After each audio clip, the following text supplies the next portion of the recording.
44장 21절부터 28절 말씀을 통해서 회복의 3단계라는 제목으로 하나님 말씀 증거하겠습니다. 새로운 시작 시리즈 18번째 시간입니다. 우리 신앙생활은 말 그대로 생활입니다. 무엇을 하나 얻었다 잃었다 이것이 아니라 우리의 신앙의 여정이고 신앙의 삶이 됩니다. 그래서 우리가 태어나서 주님 앞에 서는 그날까지 우리가 인생을 사는 것처럼 1살, 2살, 10살, 20살, 50살 이렇게 인생을 살아갈 때 삶에 있어서 그 나이에 그 단계에 해야 될 것들을 하면서 지나갑니다. 학생 시절에는 공부해야 되고 또 성인이 되어서는 성인으로서의 마땅한 몫을 감당하고 또 노년이 되어서는 젊은이들에게 귀감이 되고 마지막까지 하나님 앞에 서는 그날까지 사명을 감당하도록 우리의 인생이 이렇게 태어나면서부터 죽을 때까지 그렇게 한 삶을 살아갑니다. 그리고 그걸로 끝나는 게 아니라 그 다음에는 잘 살았는지 못 살았는지 우리가 죽고 난 후에 하나님의 보좌 앞에 다 서서 선한 자는 선한 일로 악한 자는 악한 일로 심판을 받게 되고 영원한 천국에 또 영원한 지옥에 그 판결대로 들어가게 됩니다. 우리 인생이 이처럼 삶을 사는 것처럼 우리 신앙도 마찬가지입니다. 하나님을 만난 그날부터 우리의 삶에 조금씩 주님을 닮아가고 주의 말씀을 배우고 그리고 주님과 동행하는 삶을 사는 것, 그걸 바로 신앙의 여정이라고 말합니다. 우리 신앙이 점점 깊어지는 것, 이것 신앙의 여정이라고 말합니다. 우리가 새로운 시작이라고 하는 이름을 붙여서 시리즈로 우리 같이 말씀 은혜를 나누고 있는데 우리가 태어나면서부터 살았던 우리의 인생이 있습니다. 거기서 어느 날 어느 순간에 하나님의 은혜로 예수 믿고 구원받고 난 다음에 우리가 거듭난 거죠. born again, 두 번 태어난 것입니다. 두 번째 태어난 영으로 태어난 우리가 어떻게 살아가느냐, 삶의 모습을 다루는 것, 이것이 바로 새로운 시작입니다. 우리가 조금씩 자라나는 것처럼 우리의 신앙도 조금씩 자라나고 주님과 동행해야 됩니다. 근데 만약에 이렇게 가는 신앙의 여정이 멈춰 서 있거나 뒤로 퇴보한다면 그것이야말로 불행한 일이 아닐 수 없습니다. 우리가 신앙의 삶을 살아갈 때, 신앙의 여정의 인생을 살아갈 때 우리 앞에 멈춰서게 만들고 또 뒷걸음질 치게 만드는 함정들이 있습니다. 마귀가 파는 함정인데 이 함정에 빠지지 않도록 조심해야 되고 혹시 빠졌다면 거기서부터 빨리 벗어나와야 합니다. 이 함정이 5종류의 함정이 있는데 제일 첫 번째 함정, 그것이 율법주의입니다.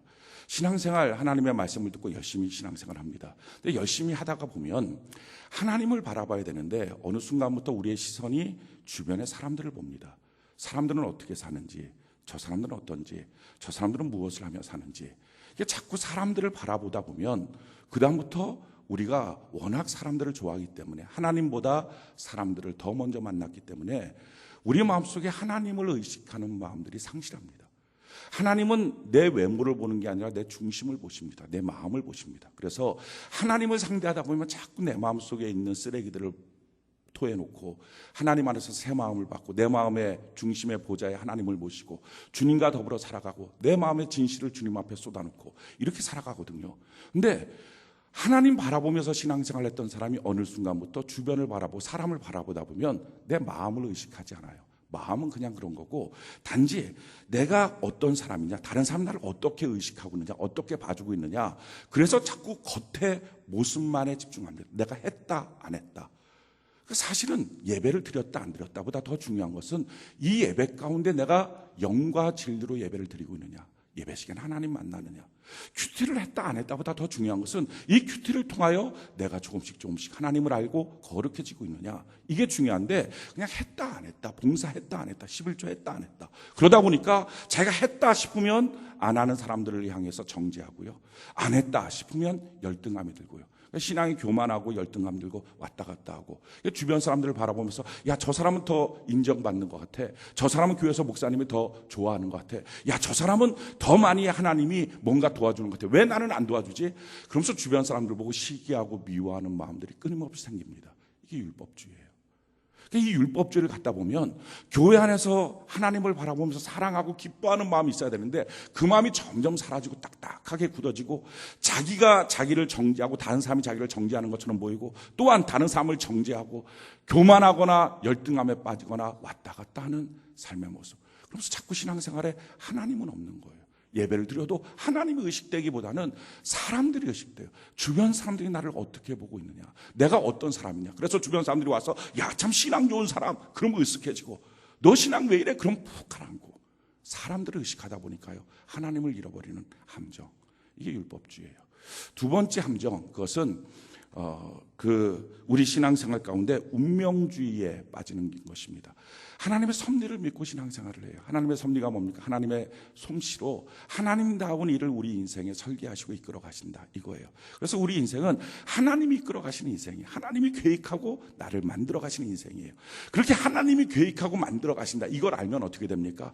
그러니까 내 주어진 환경, 내 주어진 사람들 앞에 성실합니다. 왜? 하나님이 계획하신 거니까. 그래서 성실하게 사는 거죠. 성경은 이렇게 말해요. 골로새서 1장 29절에 보면 이를 위하여 나도 내 속에서 능력으로 역사하신 이의 역사를 따라 힘을 다하여 수고하노라. 그러니까 하나님이 내게 역사하세요. 감동하세요. 이끌어가세요. 인도하세요. 그것에 따라서 나도 내 안에서 힘을 다하여 하나님 앞에서 막 믿음으로 달려가요. 이런 신앙생활, 이게 아름다운 삶이에요. 이게 섭리신앙이에요.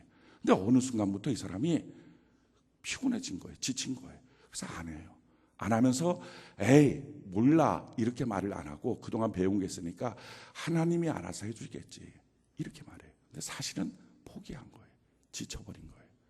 이게 운명주의의 함정에 빠진 거예요. 될 대로 되라지. 뭐 한다고 뭐가 바뀌겠어? 이런 생각들을 갖는 거죠. 독수리가 독수리 새끼를 훈련시키려고 이렇게 날개 위에 얹혀갖고 높은 데 올라가요. 그리고 딱 날개를 뒤집는 거죠. 그러면 새끼가 죽을까 봐 막 힘을 다해서 날개짓을 해요. 날개짓을 해도 이 힘이 딸리니까 아래로 쭉 떨어져요. 땅에 닿을 쯤 되면 어미가 와서 받아서 다시 올라가요. 이 훈련을 통해서 가장 높이 나는 새로 만드는 거죠. 맹금류의 왕으로 만드는 거예요. 날개의 근육을 키워서.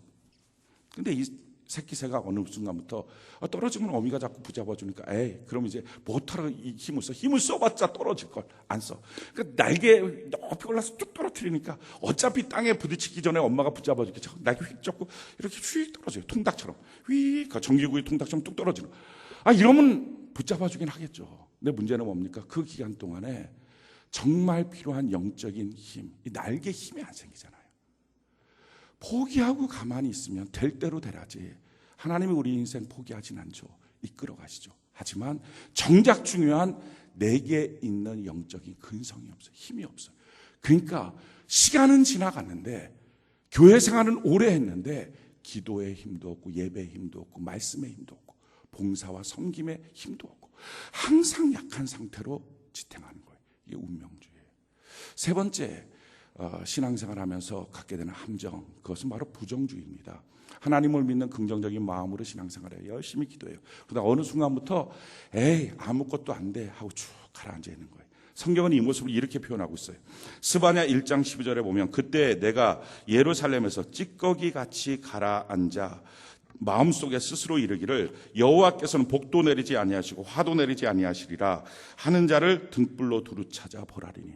하나님께서 굉장히 마음속에 속상했던 게 이 찌꺼기처럼 가라앉은 거예요. 열심히 신앙생활하다가 어느 순간에 낙심한 거예요. 포기한 거예요. 그게 하나님 앞에 마음이 안 좋아진 거예요. 속상해버린 거예요. 그래갖고 에이 기도도 안 해. 아무것도 안 해. 그래갖고 쭉 가라앉아. 찌꺼기처럼.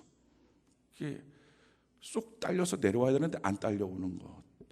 제가 집에서 맡은 일 중에 한 가지가 뭐 몇 가지 일을 하진 않지만 고기 이렇게 양념하는, 소고기 양념하는 일을 제가 합니다. 물론 양념하는 기술이 제가 있겠습니까? 그러니까 그 청정원 불고기 양념 이걸 사갖고 이제 고기에다 붓고서 막 힘으로 주물럭주물럭 하는 거예요.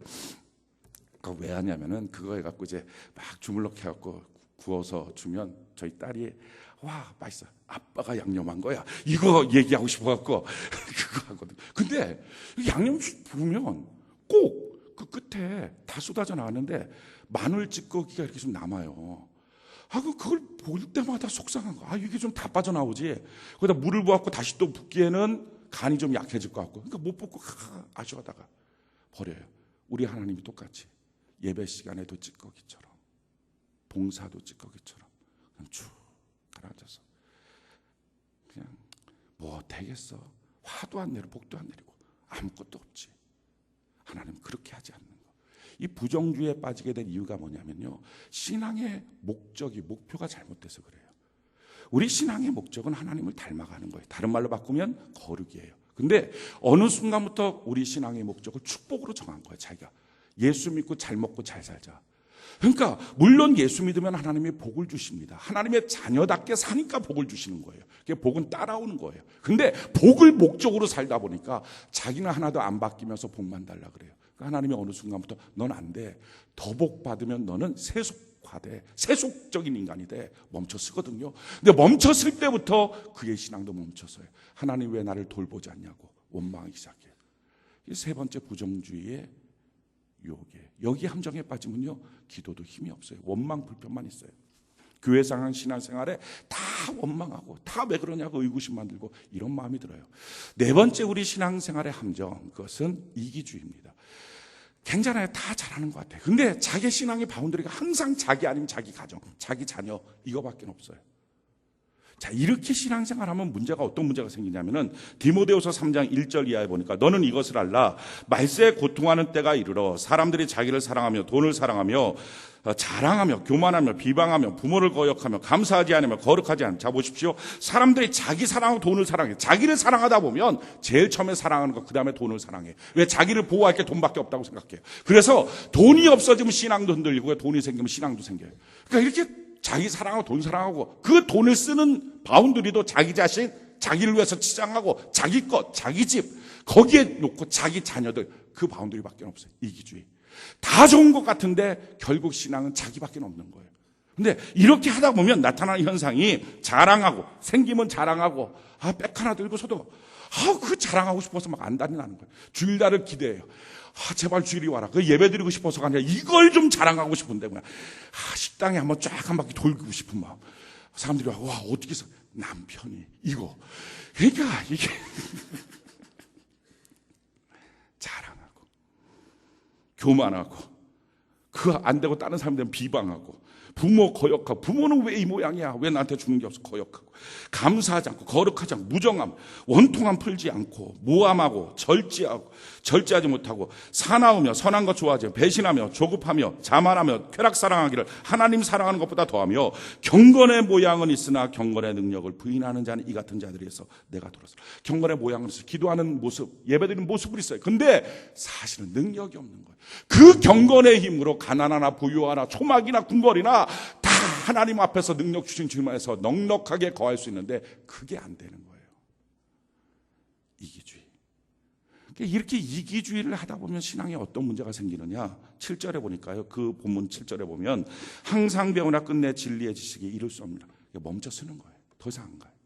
그러니까 신앙생활이 거기까지 더는 못 가요. 더 가게 되면 너무 힘들 거예요. 자기 자녀, 자기 남편, 자기 아내 이 바운드리를 넘어서는 헌신과 희생이 하나님이 내게 말씀하시는 순간부터 너무 힘들어요. 신앙생활에 갈등이 생겨버려요. 더 못 가는 신앙생활, 거기 멈춰서는 신앙생활, 이게 위기예요. 그러다 보니까 이 땅을 살면서 자기의 사명이 뭔지를 몰라요. 왜 이렇게 답니까? 왜 이렇게 이기주의에 빠집니까? 자기가 보는 세상이 이게 전부다라고 생각하는 거예요. 태어나서 죽는 거 이게 전부다. 아니잖아요. 이거 다음에 정말 영원한 삶이 있어요. 영원한 천국에서 주님과 더불어 살아가는 삶이 있어요. 그래서 하나님은 나를 이 땅에 보내주실 때 하라고 하신 목적이 있어요. 일하는 게 있어요. 사명이 있어요. 나를 통해서 복의 근원으로 빛처럼 소금처럼 살아가는 거예요. 그런데 그거 다 망각하고 그냥 나만을 위해서 살는 것, 지금만 보니까 영원한 천국이 없으니까, 그게 실감나지 않으니까 신앙에 이런 위기가 생겨요. 마지막 다섯 번째 우리에게 있는 함정, 그것이 우상숭배예요.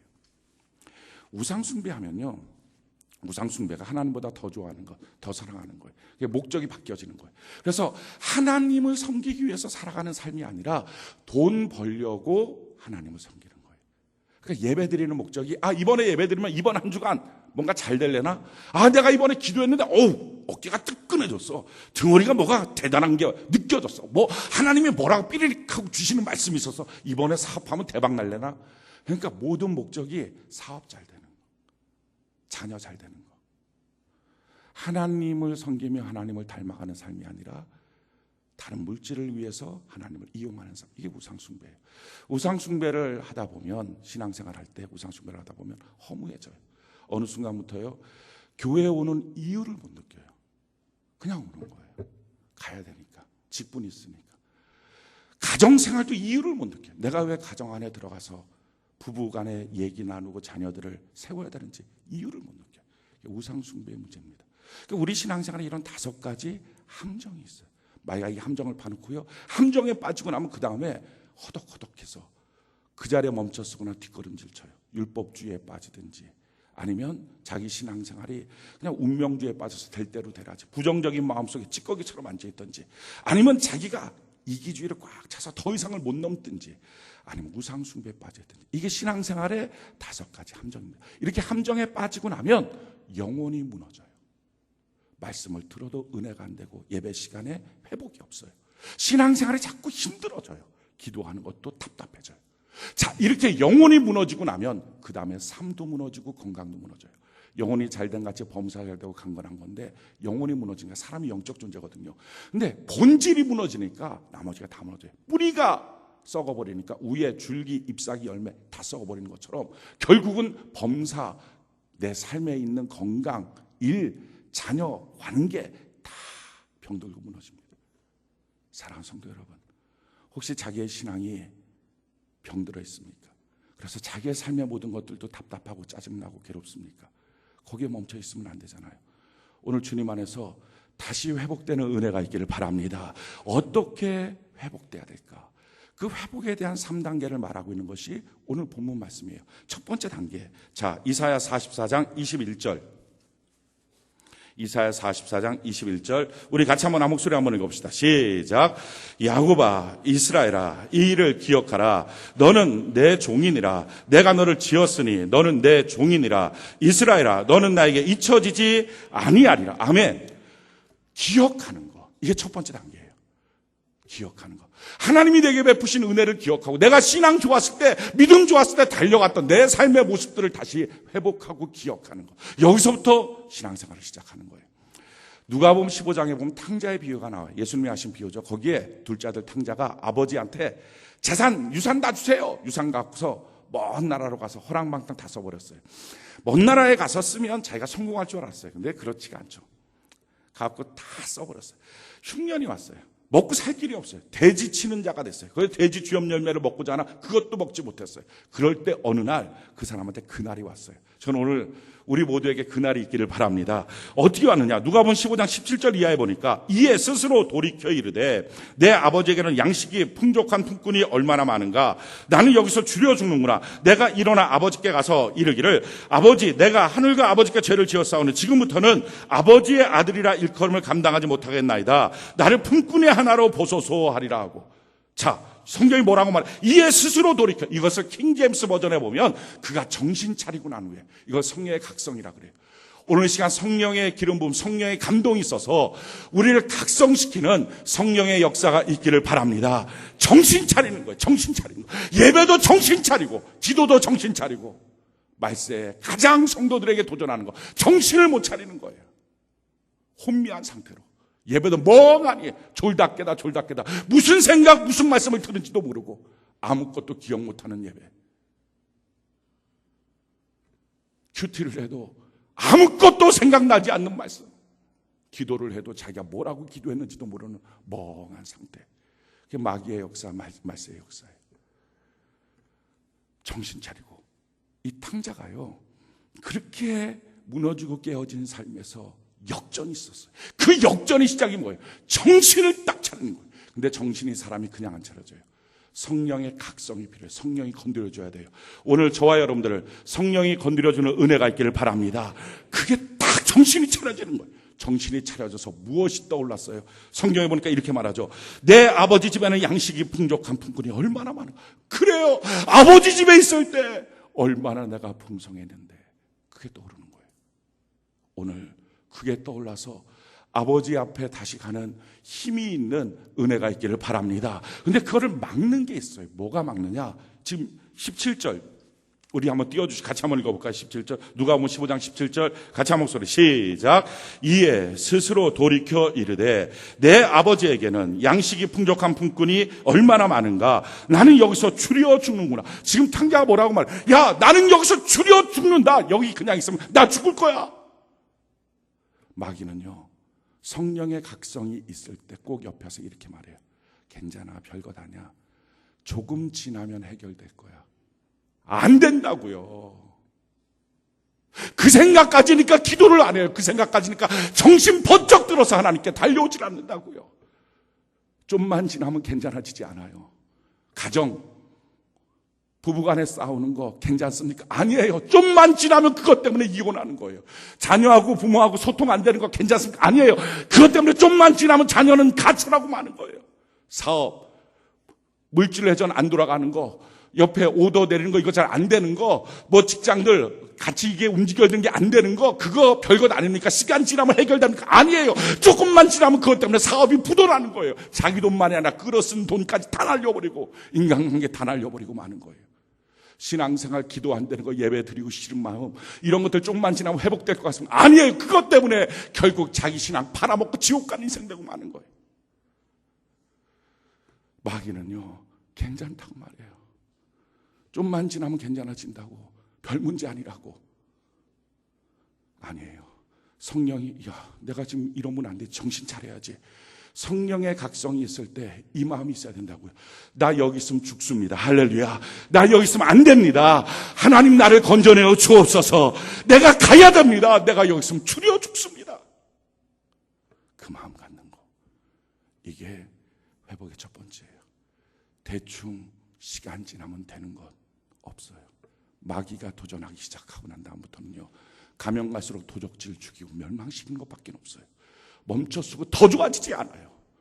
우리가 하나님 앞에 괜찮아, 우리 가정, 우리 자녀, 우리 남편, 우리 아내 괜찮아 지나고 나면 또 괜찮아질 거야. 아니요. 그게 도화선이 될 수 있어요. 우리 성령의 감동이 있을 때, 각성이 있을 때 정신 차리고, 여기 그냥 있으면 난 죽습니다. 그래서 난 돌아가야 됩니다. 죽음을 각오하고 생명 걸고 돌아가는 은혜가 있기를 바랍니다. 생명 걸고 회복되는 은혜가 있기를 바랍니다. 이렇게 갈 때 꼭 필요한 게 있어요. 한 가지 회개, 두 번째는요, 겸손이에요. 여기서 뭐라고 말합니까? 18절 보니까 내가 일어나 아버지께 가서 이르기를, 아버지, 내가 하늘과 아버지께 죄를 지었나이다. 회개하는 마음. 지금 이 탕자가 왜 이렇게 아버지를 떠났어요? 이유가 뭡니까? 아버지를 향한 이런 마음이 있었어요. 부당한 아버지, 공평하지 않다. 형한테는 잘해주고 나한테 못해준다. 이 율법주의에 빠지다 보면요, 사람들 자꾸 바라보면 자기가 하나님 바라보고 하나님과 1대1 신앙생활을 해야 되는데, 주변 사람들 자꾸 바라보니까 저 사람한테 잘해준다, 뭐한다, 왜 하나님 나한테 불공평하냐, 왜 목사님 나한테 불공평하냐, 부당한 하나님, 이런 생각. 그러니까 마음이 자꾸 안 좋아지는 거죠. 또 어떤 경우는 돌보지 않는 하나님. 우리가 부정적인 마음이 빠져 있으면 내가 소원하고 기도했던 거 하나님 안 도와주신다. 부정적인 하나님, 나한테 자꾸 이렇게 돌보지 않는 하나님. 또 어떤 경우에는요, 우리 신앙생활 그냥 운명적으로 이렇게 살아갈 때 그냥 힘들고 지치게 된 이유는 뭐냐면은 하나님을 채울 수가 없다는 거예요. 내가 뭘 해도 하나님 만족하지 못하는 것 같아요. 기도하면 또 뭐하라 그래, 뭐하라. 어우, 지쳐, 이제 안 돼. 그래서 만족시킬 수 없는 하나님 아버지, 이런 마음들이 있어서 신앙생활 함정에 빠지거든요. 아니에요. 우리 좋으신 하나님, 우리 인생에 단 한 번도 해를 붙여보신 적이 없으신 하나님, 나를 사랑하신 하나님, 그 하나님의 은혜 가운데 다시 서는 귀한 역사 있기를 바랍니다. 그 하나님 앞에 서 있어서 회개하는 거예요. 내가 하나님 아버지, 내 마음속에 하나님을 미워하고 싫어했어요. 그 다음에 세 번째, 겸손한 마음. 나는 아버지 아들이 아니고 품꾼만도 못합니다. 내 자리 다 때려놓고 겸손하게 하나님 앞에 서는 거. 이게 첫 번째, 이게 각성하는 거, 기억하는 거.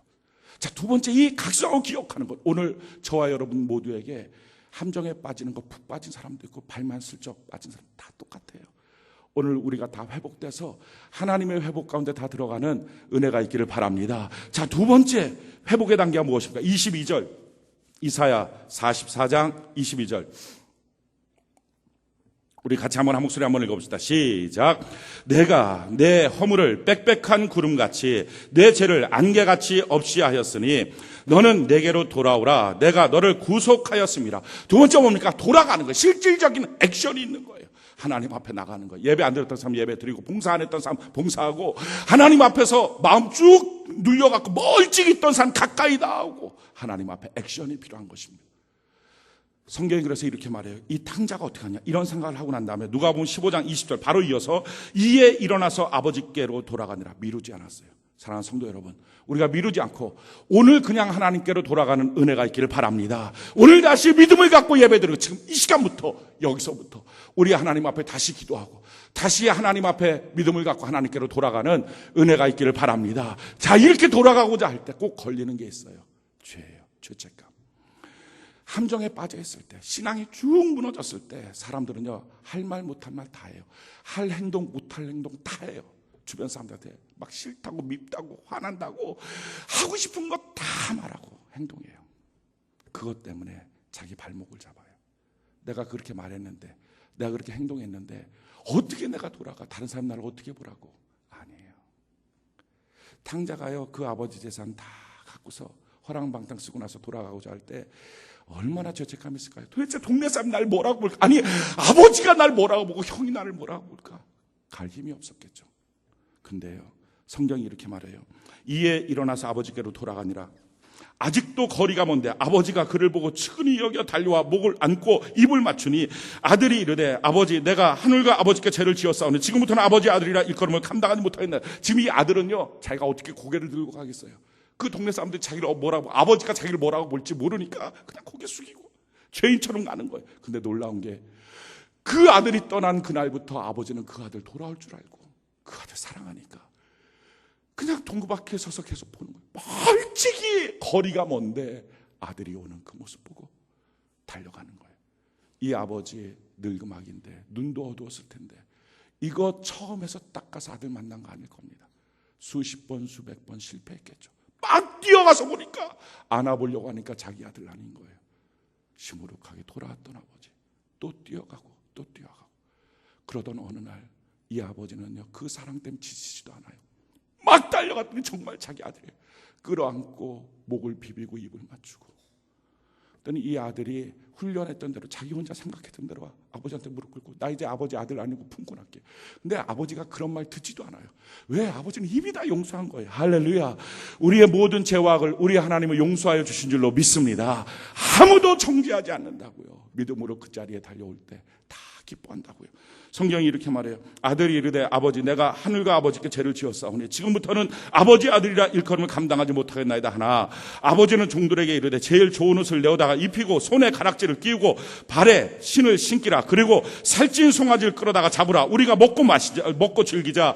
이 내 아들은 죽었다가 다시 살아났으며 내가 잃었다가 다시 얻었노니 하니 그들이 즐거워하는 큰 잔치를 베푸는 거예요. 다 용서하신 아버지. 사랑하는 성도 여러분, 우리가 하나님께 돌아갈 때, 액션을 취할 때 주춤거리지 마십시오. 하나님은 다 용서하여 주시고 나를 회복할 수 있는 모든 것을 준비하여 주신 줄로 믿습니다. 그리고 세 번째 단계 23절, 이사야 44장 23절, 우리 같이 한번 한 목소리 한번 읽어봅시다. 시작. 여호와께서 이 일을 행하셨으니 하늘아 노래할지어다. 땅의 깊은 곳들아 높이 부를지어다. 산들아 숲과 그 가운데에 모든 나무들아 소리내어 노래할지어다. 여호와께서 야곱을 구속하셨으니 이스라엘 중에 자기의 영광을 나타내실 것입니다. 할렐루야. 세 번째 뭡니까? 하나님께 더불어 기뻐하는 은혜가 있기를 바랍니다. 교회생활, 신앙생활은 눈물 날 때 있어요. 훈계받을 때 있어요. 채찍질로 맞을 때 있어요. 그런데 결국은 그 모든 과정을 넘어서서 하나님과 잔치에 참여하는 기쁨이 있게 될 줄로 믿습니다. 그래서 예배드릴 때도 마침내는 감격과 기쁨이 있는 거예요. 왜 우리가 이런 감격과 기쁨이 있습니까? 오늘 24절, 25절 같이 한번 볼까요? 24절, 25절 같이 한 목소리 시작. 내 구속자여, 모태에서 너를 지은 나 여호와가 이같이 말하노라. 나는 만물을 지은 여호와라. 홀로 하늘을 폈으며 나와 함께한 자 없이 땅을 펼쳤고 헛된 말을 하는 자들의 징표를 패하며 점치는 자들을 미치게 하며 지혜로운 자들을 물리쳐 그들의 지식을 어리석게 하며. 자, 우리 인생이 회복이 안 된 상태, 함정에 빠졌을 때, 영혼이 무너졌으니까 범사도 환경도 다 무너졌겠죠. 그때 주변에 수많은 사람들이 말하는 거야. 야, 망했다, 끝났다. 지혜 있는 사람도 와서 망하는 거야. 너 이제 안 돼, 사업 안 돼, 너 가정 끝났어. 별말 다 하고 점 보는 사람, 엉뚱한 사람들은 이렇게 하면 된다, 저렇게 하면 된다. 허다한 말들이 많아요. 근데 우리가 하나님 안에서 이 회복의 3단계를 통해서 기억하고 회개하고 겸손함으로 하나님께 액션을 취하고 정말 이제 내가 나갑니다. 이제 정말 내가 주님 앞에 갑니다. 그리고 주님 주신 기쁨으로 내가 살겠습니다 하고 걸어갈 때 하나님이 회복을 시켜주시는데 그동안 나의 무너진 현장 속에서 들었던 수많은 것들을, 수많은 말들을, 수많은 진단들을 하나님은 다 허무하게 없는 것처럼 만들어주시게 될 줄로 믿습니다.